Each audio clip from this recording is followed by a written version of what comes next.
Hello, everyone. Jess Steinberg, FSPN, Athletes in Action, talking about the Total Athlete Program. This is our little test on our live stream to see what's going on. We're actually going to be broadcasting a little bit later, 3 to 5 p.m. Central Time here from New Orleans. What is that? What do they call it? The Big Easy. I don't know what that means. Big Easy. There was nothing easy here. It's hot and humid. They have a lot of jazz music, which is really cool. I like that a lot. We got stuck on Bourbon Street the other day, which was interesting. Driving through, a lot of traffic. Boy, just okay. That was enough for me. But yeah, pretty cool place.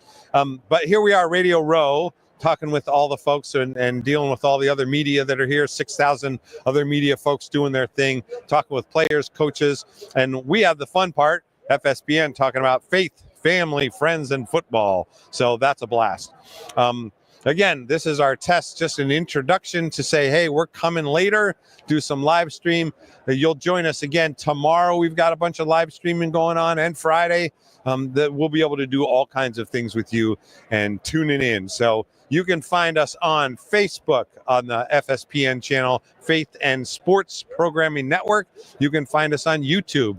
We're also live streaming through Glue TV, GLU. You can go get their app, and Your Home TV, and you can go get their app. Either of those places, you'll be able to see us doing our thing while we're here on Radio Row, live from Super Bowl 59.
Ladies and gentlemen, Jess Steinberg, FSPN. We are live streaming from New Orleans, right here, Radio Row. And having a lot of fun. It's another media day. This is Wednesday, and so let's see. Let's kind of do a little rundown on the things we've been doing so far. Teams fly in on Sunday night. Sometimes we'll go meet with them and just get photos and things like that. They might do a little press conference. Monday is a big day for us because that's when opening night is. So you'll start seeing some of our stuff tomorrow around opening night and the things that we've been doing, interviews with the players, coaches. We get an hour with each team on the field and just having some really great conversations. Of course, FSPN, Athletes in Action, we're talking about faith, family, friends, football. That's kind of our focus on all this stuff. So Monday night's a big thing for us.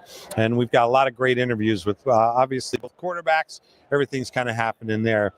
Tuesday's another day. Things are rolling in. We start to do what's called hotel interviews. We actually get to go to the hotels where the teams are staying, and they'll do a little press conference with the coach, usually one of the popular players, and then go from there, right?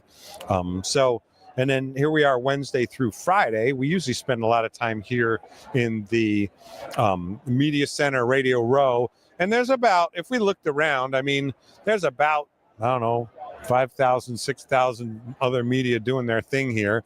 And everybody's really busy. If we turned our camera and showed you all the other stuff, it's getting busy, but it's not the busiest yet.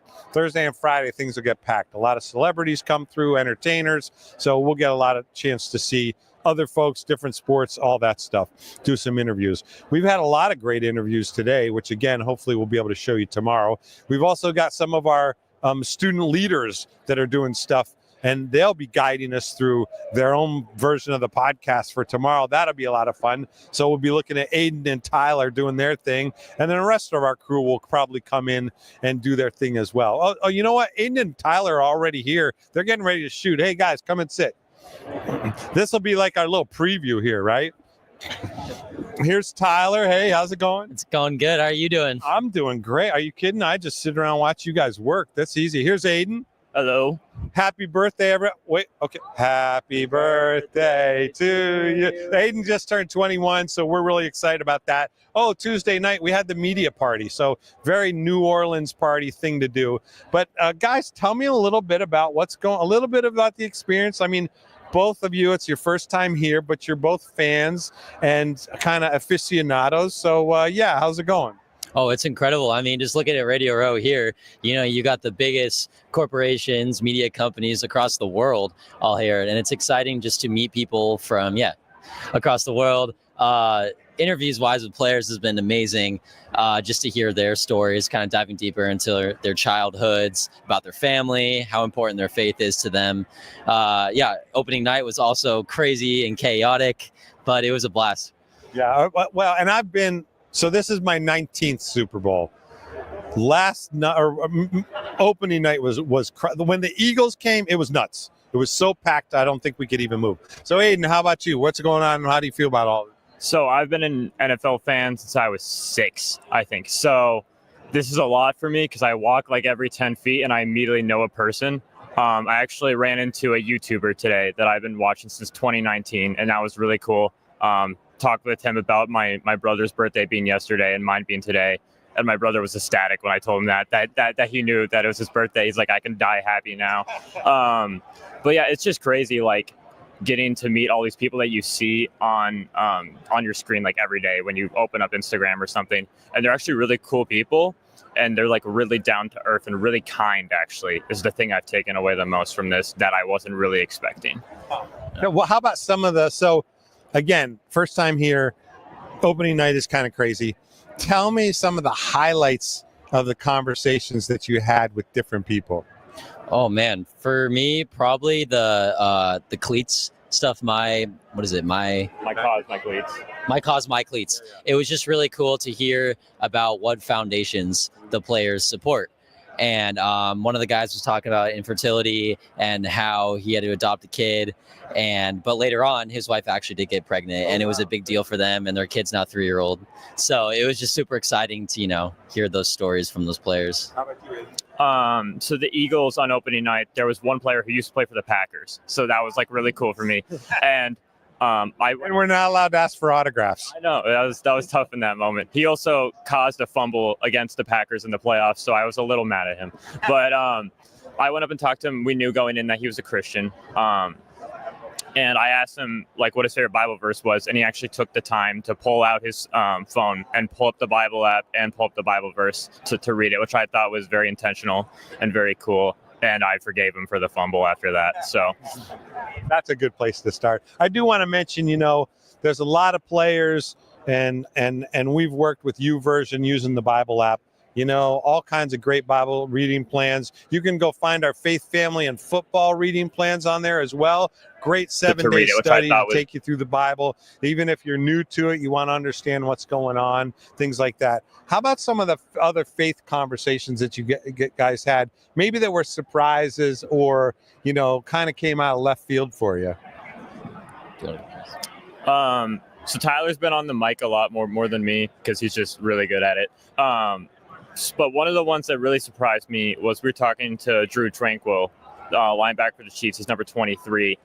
And I think you asked him what his favorite Bible verse was. And he talked about how he's number 23, and that's after Psalm 23, which I thought was really interesting. And then also hearing just about players will just bring up their number and what it means to them. One player, his mom wore number 3 in high school for basketball, so that's why he wears it. So hearing like the intentionality behind things that you just see every day on the field, I thought was very interesting. Yeah, for me, I'm blanking on his name, but opening night, he talked about his story about how he went from a small town in Nigeria of about 50 people and ended up playing in the NFL. So he was just sharing how with his faith, anything can happen with God's plan, how he can turn, a kid from just a small town into the biggest stage in the world at the Super Bowl. So it was just a really cool moment to share with him and his story. That's awesome. Well, any other thoughts off the top of your head? I'm tired, very tired. So get some sleep tonight for the live stream tomorrow. That's the main goal of the night right now. So yeah, basically just that. I'm just looking forward to the rest of the week and who we'll run into, connections we'll meet, and players we'll interview.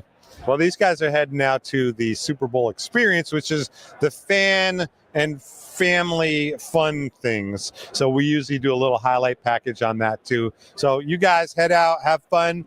We'll be talking to you later. While I've still got people here, why don't I get Danny and Izzy in here? You're going to go? Yeah, no, you're not. Here, come and sit. No, go ahead. They got to go. We actually have appointments. I mean, some of our media stuff, things, we got to go do our thing. So that's why our whole team is doing their thing going from there. Well, we also work, I mean, it's interesting being one of what I would call the faith-based groups here at the Super Bowl. There's a couple of us and we know each other pretty well. And, you know, our job really is, I mean, we enjoy talking about Jesus. That's what it's about. We've got our crew here from Colorado Christian University. So they're excited. They're part of the digital media program there. You can check that out, ccu.edu, little plug there. So I've got Stephen Bosworth as my tech guy over here doing his thing. He's kind of the genius behind the camera, making it all happen. He's also a really great musician. He's been with me for a few years as my production manager. So it's a lot of fun to have him here. We'll get him over here in the next couple of days too to get his stories out. He's got some really cool stuff. We do have some neat things that we'll show you from last year coming up here in a bit. But let's see, what else do we want to talk about? Oh, I was talking about other groups that are out there. We are some of our good friends, Jason Romano from Sports Spectrum, and they've got some really neat stuff. So we're going to roll a couple of their pieces that they shared with us, and that's a pretty common thing too. We usually are able to get the entire quarterback's full hour of interviews with them on opening night, and so we share a lot of resources with others because, again, it's a big event. There's lots of people here, and sometimes you don't always get to talk to who you'd like to, but somebody else may have. So, yeah, Stephen, let's actually go to the trailer from Sports Spectrum. We'll see what they're doing.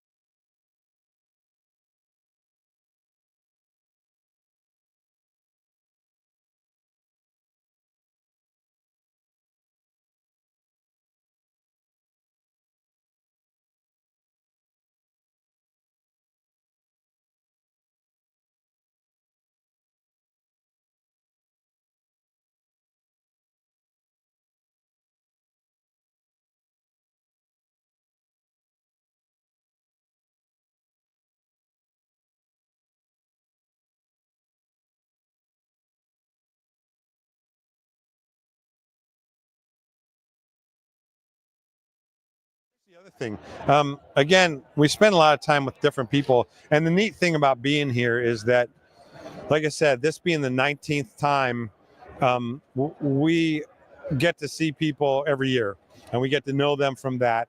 And actually, one of my favorite people to visit with is Mike Barber. Mike Barber played for the Oilers back in the 80s, and just a really amazing person, and went into prison ministry work.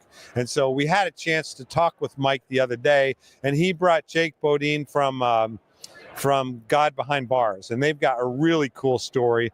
So let's roll that, and we'll see if we can hear them doing their thing this time.